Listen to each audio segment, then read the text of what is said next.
just something that I wanted to show you.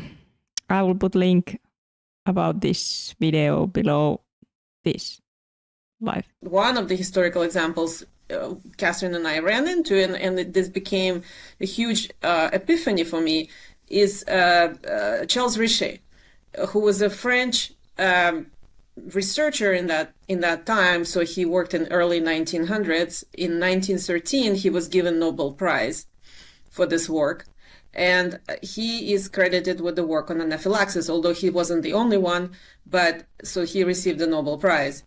And so that to me, opened so much kind of, I was like, aha, of course, why didn't I see this before?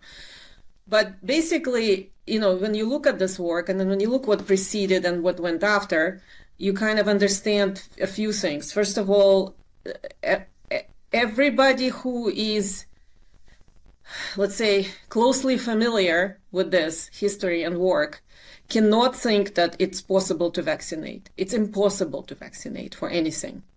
And Richet has demonstrated it conclusively and was given Nobel Prize for it. Which is normally a bad sign, by the way. I mean, isn't it? I'm very suspicious of anyone who gets the Nobel Prize, because that prize is dodgy as, isn't it? The prize is dodgy, and it's interesting that he was given the Nobel Prize while he never himself. Okay, I have to watch that. Does this live work? Okay, it does work. Yeah, good.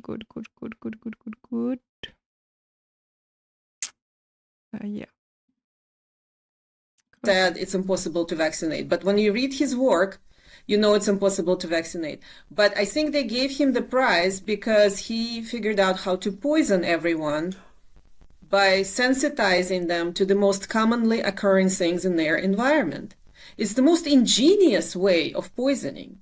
So he was a bad guy.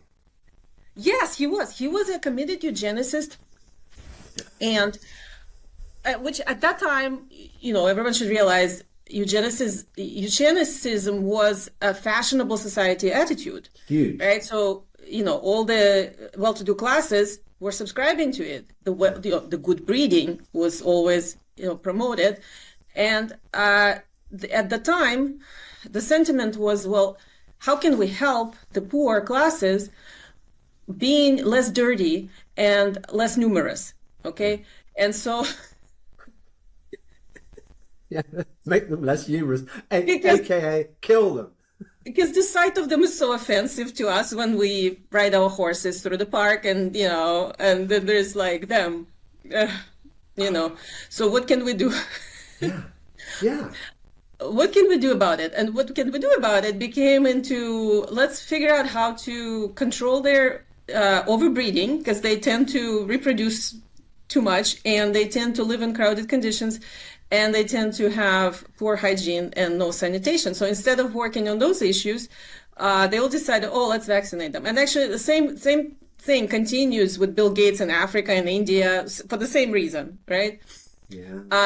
But all of these thoughts extended now to us, to normal people, right? Now all of the globalists and this, elites, I don't call them elites, but they all think of us that way. That's what people need to understand. The eugenics never went away. They all still think that way. They all still think that they should poison us and limit our reproduction because, we're polluting the earth now. We're causing the climate change, whatever those ideas are. But they're brainwashing themselves and their followers into thinking that this is actually acceptable. It's acceptable to poison people. It's acceptable to sterilize people. It's acceptable to lie to people because it's for the greater good, Yeah. So what started with Richet continues today. All right.